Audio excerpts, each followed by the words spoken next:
Sekarang saya akan melanjutkan untuk membacakan Anda buku dengan judul Six Thinking Hats, Kelola Rapat Lebih Baik dan Buat Keputusan Lebih Cepat oleh Edward de Bono.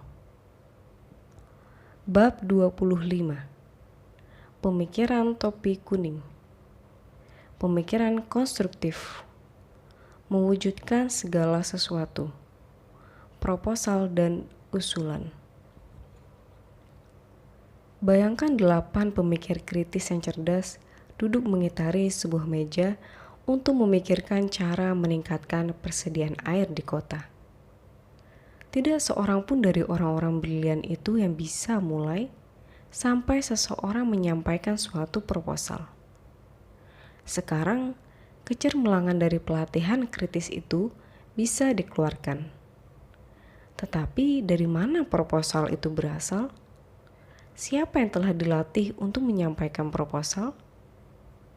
Berpikir kritis adalah bagian yang sangat penting dari pemikiran. Tapi hal itu sama sekali tidak cukup. Yang saya tentang dengan sangat keras adalah pendapat bahwa cukup untuk melatih orang-orang kritis. Ini merupakan tradisi pemikiran barat dan ini tidak cukup. Pemikiran topi hitam meliputi aspek berpikir kritis. Sewaktu membahas topi berpikir hitam, saya menjelaskan bahwa seorang pemikir yang mengenakan topi hitam haruslah memainkan perannya secara maksimal. Dia harus bersikap sekritis mungkin. Ini adalah bagian penting dari proses berpikir dan harus dilakukan dengan baik. Aspek konstruktif dan generatif haruslah disampaikan di pemikiran topi kuning. Dari pemikiran topi kuning inilah gagasan, usulan, dan proposal berasal. Kita akan lihat nanti bahwa topi hijau atau kreativitas juga memainkan peranan penting dalam merancang gagasan-gagasan baru. Berpikir konstruktif sesuai untuk topi kuning. Karena semua pemikiran konstruktif bersifat positif dalam cara berpikir. Proposal dibuat untuk menjadikan sesuatu lebih baik. Ini bisa jadi soal memecahkan masalah. Bisa jadi soal membuat perbaikan. Bisa jadi soal menggunakan kesempatan. Dalam semua hal, proposal dirancang untuk memunculkan beberapa perubahan positif. Satu aspek dari pemikiran topi kuning berhubungan dengan pemikiran reaktif. Inilah aspek penilaian positif yang merupakan imbangan dari penilaian negatif topi hitam. Pemikir topi kuning memilih aspek-aspek positif dari suatu gagasan yang disampaikan di hadapannya.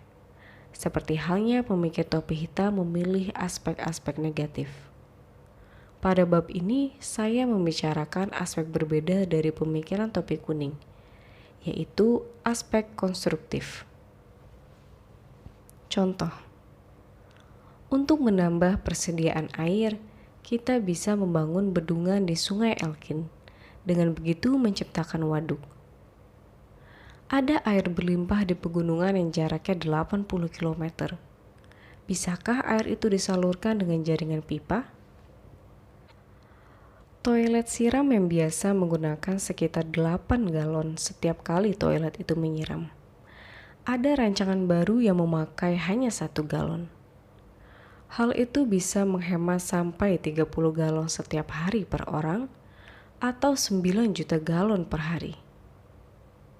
Bagaimana dengan mendaur ulang air? Saya pernah mendengar ada metode membran baru yang menjadikannya ekonomis. Selain itu, masalah pembuangan akan berkurang. Haruskah saya meneliti metode ini? Masing-masing contoh ini adalah usulan yang konkret. Begitu suatu usulan disampaikan, maka usulan itu bisa dikembangkan lebih jauh dan akhirnya diberikan penilaian topi hitam dan penilaian topi kuning. Contoh, pakailah topi kuning Anda dan beri saya lebih banyak usulan yang konkret. Semakin banyak kita punya usulan konkret, semakin baik. John, Usulan apa yang kamu punya? Bagaimana kita memecahkan masalah ini? Kenakan topi kuningmu. Pada titik ini, seseorang akan mengatakan bahwa proposal seharusnya berasal dari para ahli air dan bahwa orang-orang amatiran tidak bisa mengajukan usulan-usulan semacam itu. Akan menjadi tugas para amatiran dengan pemikiran kritis mereka untuk menilai proposal-proposal yang disampaikan oleh para pakar. Ini sudah pasti merupakan idiom politis. Para teknisi ada untuk memberikan gagasan, sedangkan politikus ada untuk menilai gagasan tersebut. Bisa jadi memang ada peran untuk jenis pemikiran ini dalam politik, tapi jenis pemikiran ini jelas menjadikan para pakar sebagai pengambil keputusan. Di bidang lainnya seperti bisnis atau pemikiran personal, sepemikir adalah sang ahli itu sendiri dan harus membuat gagasan-gagasan. Dari mana usulan dan proposal berasal? Bagaimana pemikir topi kuning mencari solusi? Tidak ada tempat dalam buku ini untuk membahas berbagai metode desain dan pemecahan masalah.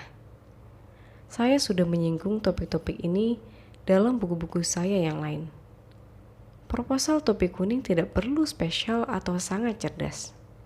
Proposal itu bisa mencakup cara-cara rutin menangani masalah-masalah seperti itu. Proposal itu bisa meliputi metode-metode yang diketahui digunakan di tempat lain. Proposal itu bisa termasuk menggabungkan beberapa efek yang diketahui untuk menyusun solusi tertentu. Begitu topi kuning mengarahkan pikiran si pemikir untuk mencari suatu proposal itu sendiri bisa jadi tidak sulit ditemukan.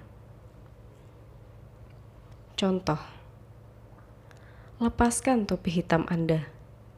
Alih-alih menilai proposal-proposal yang kita punya sejauh ini, pakailah topi kuning Anda dan beri kami beberapa proposal lagi.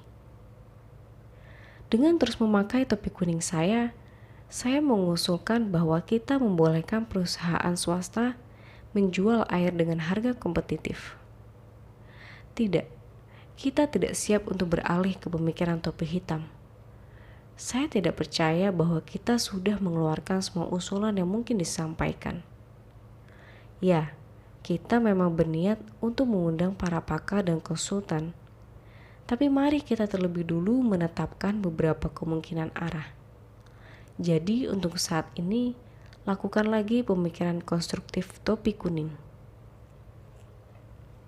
Dengan demikian, pemikiran topi kuning berurusan dengan generasi proposal dan juga dengan penilaian positif terhadap proposal tersebut. Di antara kedua aspek ini terdapat yang ketiga. Aspek ketiga adalah mengembangkan atau membangun proposal. Ini lebih dari penilaian reaktif terhadap suatu proposal. Ini adalah konstruksi yang lebih lanjut. Proposal dimodifikasi, diperbaiki, dan diperkuat. Dengan aspek perbaikan dari pemikiran topi kuning ini muncul koreksi atas kesalahan-kesalahan yang telah dipilih lewat pemikiran topi hitam. Sebagaimana saya jelaskan, pemikiran topi hitam dapat memilih kesalahan-kesalahan, tapi tidak bertanggung jawab untuk memperbaikinya.